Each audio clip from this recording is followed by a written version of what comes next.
Exode chapitre 14. Salut, moi je m'appelle Lydia et aujourd'hui je vais lire un peu plus de la Bible en essayant de lire la Bible entière, chapitre après chapitre, jour par jour et jusqu'à la fin. Aujourd'hui je vais me concentrer sur Exode chapitre 14. Alors allons-y.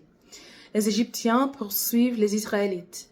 Le Seigneur dit à Moïse, commande aux Israélites de revenir camper devant Pi-Hahiroth, entre Migdol et la mer des Roseaux. Vous installerez votre camp à cet endroit, en face de Baal-Séphon, près de la mer. Le roi d'Égypte dira de vous, les Israélites se sont perdus dans le pays. Le désert est devenu pour eux comme une prison. Je fermerai le cœur du roi et il vous poursuivra. Alors je montrerai ma gloire en l'écrasant, lui et toute son armée. Par là, les Égyptiens sauront que le Seigneur c'est moi. Les Israélites obéissent à cet ordre. On dit au roi d'Égypte, le peuple d'Israël est parti. Alors le roi et les gens qui l'entourent changent d'avis au sujet des Israélites. Ils disent, qu'est-ce que nous avons fait là en les laissant partir? Ils ne pourront plus être nos esclaves. Le roi fait atteler son char et il part avec son armée. Il prend avec lui son meilleur char, suivi de tous les autres chars d'Égypte. Sur chaque char, il y a une équipe de 3 hommes. Le Seigneur ferme le cœur du Pharaon, roi d'Égypte, et celui-ci se met à poursuivre les Israélites. Mais les Israélites sortent d'Égypte en levant la main en signe de liberté. Les Égyptiens les poursuivent avec leurs chevaux, leurs chars, leurs cavaliers et toute l'armée du roi d'Égypte. Et ils les rattrapent près de Pi-Hahiroth, devant Baal-Séphon, là où ils campent près de la mer. Comme le roi d'Égypte approche, les Israélites lèvent les yeux. Voici les Égyptiens qui avancent derrière eux.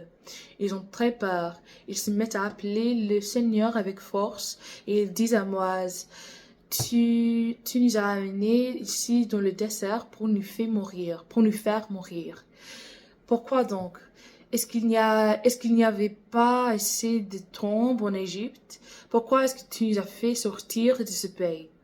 Quand nous étions en Égypte, nous t'avons dit, laisse-nous servir les Égyptiens. Nous aimons mieux travailler pour eux que de mourir dans le désert. Moïse répond au peuple d'Israël, n'ayez pas peur, résistez. Vous allez voir comment le Seigneur va vous sauver aujourd'hui. En effet, les Égyptiens que vous voyez maintenant, vous ne les verrez plus jamais.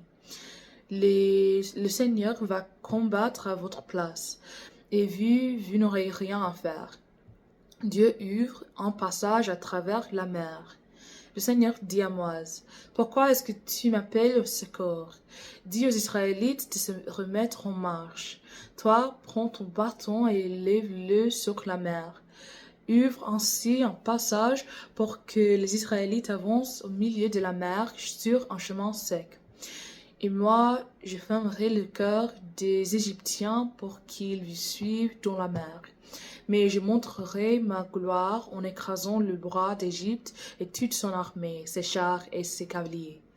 Oui, cette défaite du roi d'Égypte, de ses chars et de ses cavaliers montrera ma gloire.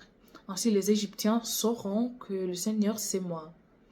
L'ange de Dieu qui marchait devant les Israélites va se placer derrière eux. La colonne de fumée qui était devant eux passe aussi derrière eux.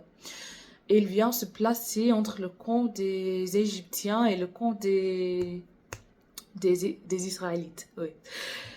Du côté des Égyptiens, le nuage de fumée est sombre. Mais du côté des Israélites, il éclaire la nuit. C'est pourquoi les Égyptiens et les Israélites ne peuvent pas s'approcher les uns des autres pendant toute la nuit. Moïse lève sa main sur la mer. Toute la nuit, le Seigneur envoie de l'est un grand vent qui fait reculer la mer. La mer s'ouvre et il y a un chemin sec.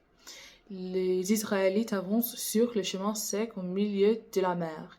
Leur forme comme un grand mur à leur droite et à leur gauche. Les Égyptiens suivent les Israélites. Tous les chevaux du roi d'Égypte, ses chars et ses cavaliers entrent derrière eux au milieu de la mer. Vers la fin de la nuit, le Seigneur, qui est dans la colonne de feu et de fumée, regarde le camp des Égyptiens et il met le désordre dans leur armée. Il bloque les rues de leurs chars, qui n'arrivent plus à avancer. Alors les Égyptiens disent, fuyons loin des Israélites, parce que le Seigneur combat avec eux contre nous. Le Seigneur dit à Moïse, lève ta main sur la mer. L'eau va revenir sur les Égyptiens, sur leurs chars et sur leurs cavaliers. Moïse lève la main sur la mer et au lever du jour, elle reprend sa place comme avant. Les Égyptiens qui fuient se trouvent tout à coup devant la mer, et le Seigneur les fait tomber dedans.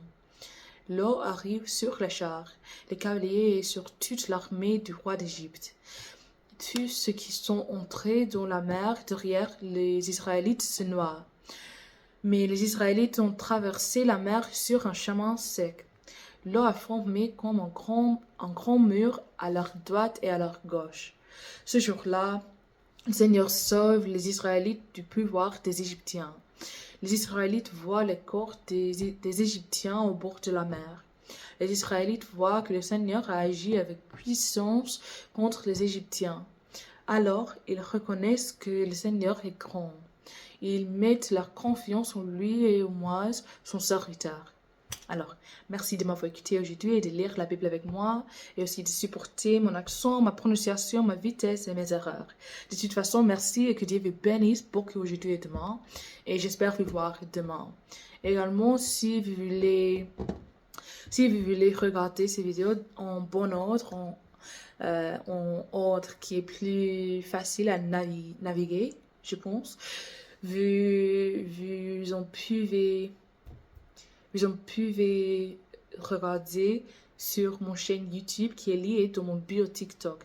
Là-bas, il y a des playlists des langues que je parle, anglais, espagnol et français, aussi des livres que j'ai lus dans la Bible, depuis Jacques jusqu'à Exode, oui, et plus. Alors, merci et au revoir. Salut, à demain.